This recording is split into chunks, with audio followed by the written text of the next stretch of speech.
my God, تضرب. Oh my God. 4 août 2020, Oh my God, تضرب. il est environ 18h10 à Oh my Beyrouth. God.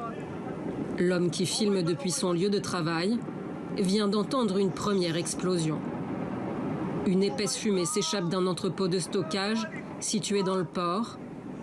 Puis soudainement, plus de 2700 tonnes de nitrate d'ammonium pulvérisent tout. Filmé de plus loin par un autre témoin, l'explosion et son souffle se révèlent d'une violence inouïe. En quelques secondes, c'est l'apocalypse. Sur ce pont qui surplombe le port, les voitures ont été littéralement balayées. Laissez-moi passer, s'il vous plaît, laissez-moi passer. Cette femme au volant de sa voiture est indemne, mais elle est paniquée. Elle découvre effrayée l'état de son appartement. Cette jeune mariée, en pleine séance photo, était censée vivre l'un des plus beaux jours de sa vie. Par miracle, elle s'en sort.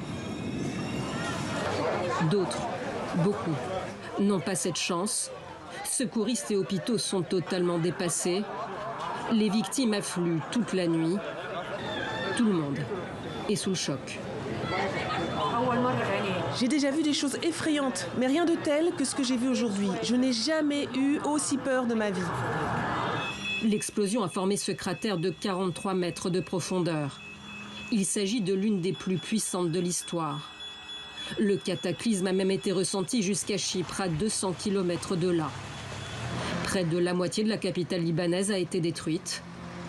En quelques instants, plus de 200 personnes ont perdu la vie, plus de 6000 ont été blessées et des centaines de milliers se sont retrouvés sans toit.